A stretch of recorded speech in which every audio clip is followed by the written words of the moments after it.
Greetings viewers and YouTube subscribers. Today I'm going to be running through the Sprocket stack assembly onto the new SickBikeParts Ultra Heavy Duty Freewheel bearing system. This particular system, I believe, uses two 67008 2RS bearings in a back-to-back configuration. One sitting there and the next one sitting there. Compared to the standard heavy-duty freewheel bearing system that you can see here, it uses just a single bearing.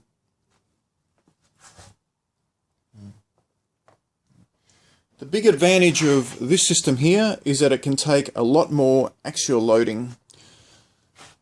So if you have your shaft going through there, it's trying to get twisted that way. Should you have a dual range sprocket stack, or should you have an engine that's producing a lot more horsepower? So what we'll do now is we will assemble the sprocket stack onto the this is actually a prototype, onto the prototype Ultra Heavy Duty Freewheel bearing system. I'm hoping that SickBikeParts puts this into production, because if they do, even if you have to pay an extra $10 or $20 or $30 for it, it will be a significant reliability upgrade. Not that the standard heavy-duty freewheel bearing was a bad thing, but having a dual bearing system back-to-back, it's really going to beef up the system significantly. Okay, so we will now assemble the stack. I'll just give you another look at the Ultra Heavy-Duty Freewheel bearing system. So what I'm going to do is I'm going to space out, okay, this is the front facing flange. I'm going to space out the 48 tooth jack shaft sprocket and have it sitting right on the very outer edge, if I can get it to focus, on the very outer edge here, because I want my sprockets, my final drive sprocket and my jack shaft sprocket, to be as far away as possible. And the original, as I was saying before, the original heavy-duty freewheel bearing, this flange here is shorter and the sprocket does sit right on the very outer edge. So I'm just simply trying to replicate that, so that my alignment and my derailleur shifting and spacing, nothing is affected. So what we will do is we will take 1mm spacers or washers. We'll place them on the outer edge.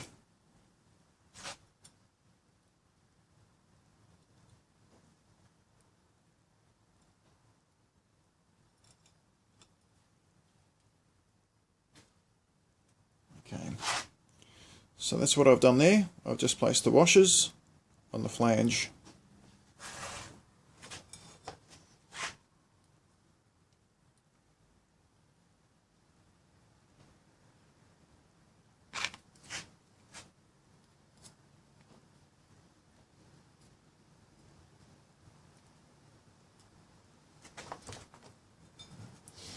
And as explained in a previous video tutorial, the cutout relief that is machined into the gear, if I can get it to come up in the video, you may just be able to see it on this outer edge here.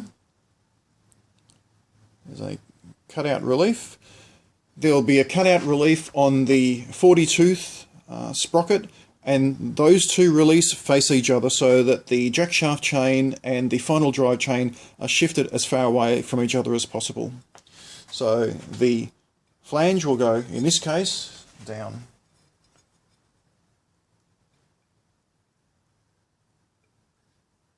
Okay. I'll take my bolts.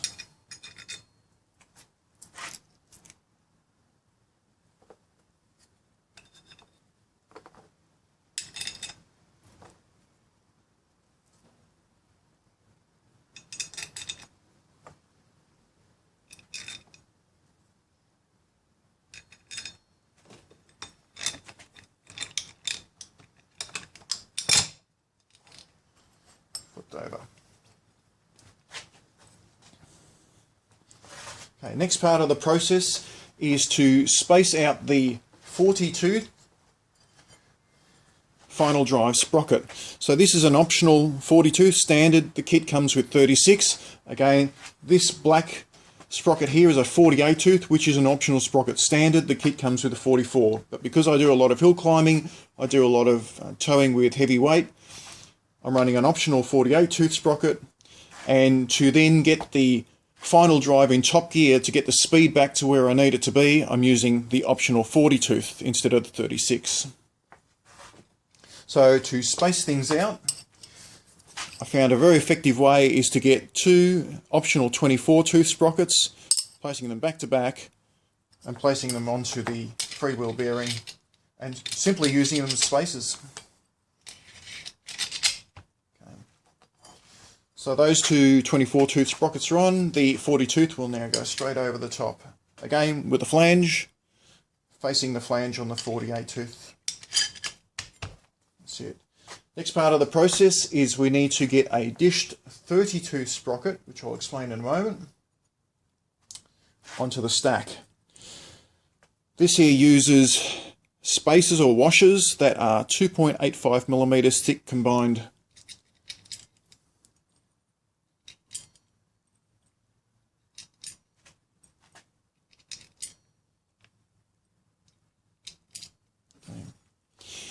This here is a flanged or dished sprocket, and I'll explain why it's being used. So the spacers that you can see on there are just simply packers for the back face of the dish sprocket so that the dish sprocket doesn't crunch or collapse in on itself or crush.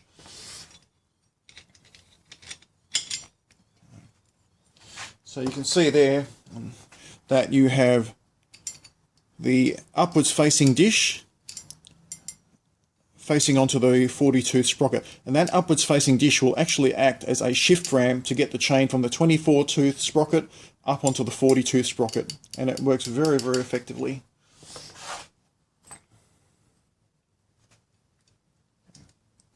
Now more spacers.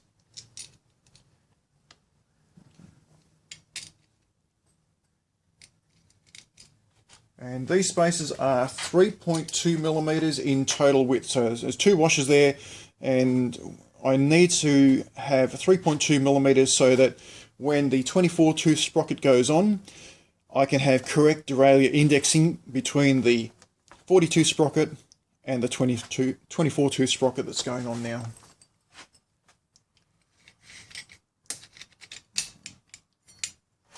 Perfect. So you can see there you have your 40 tooth sprocket, 24 tooth sprocket, and the dish 30 tooth sprocket, which is acting as a shift ram.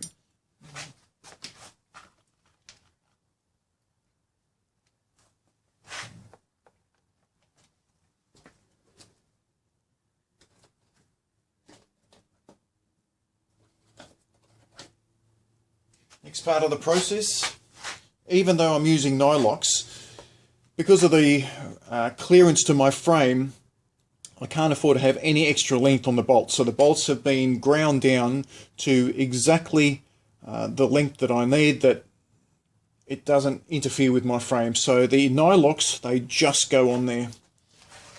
But as insurance, I'm going to be adding an extra bit of Loctite 222 to ensure that they don't come loose.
As mentioned in a previous video, when you do up nuts in this situation, is you do so in a star pattern, same as you would do in an automotive application if you were doing up bolts on a cylinder head.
Okay, that's done.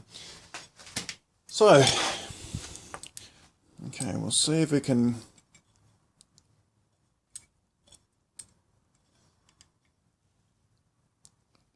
Okay.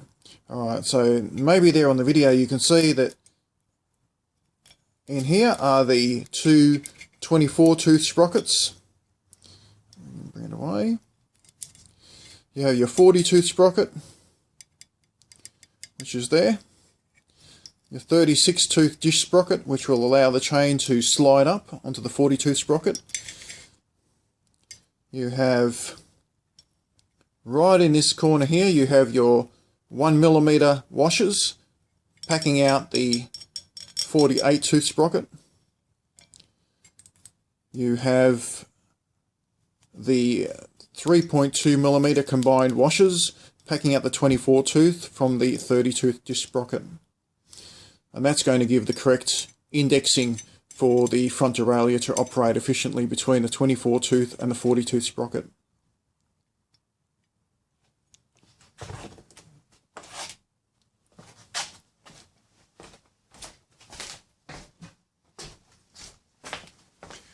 Next part of the process is to put the pedal crank arm onto the sprocket stack. Now, as I've explained before in previous videos, when you do this, it must screw on easily. If for whatever reason it screws on a third of a turn and binds up, do not attempt to keep screwing it on. You've cross-threaded it. Once you've cross-threaded this particular type of fine thread, there's no coming back. You've basically got to get a new pedal crank. So my advice is use caution. It should go on with light hand pressure.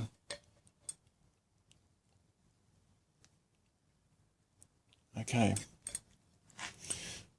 Let's see. Okay.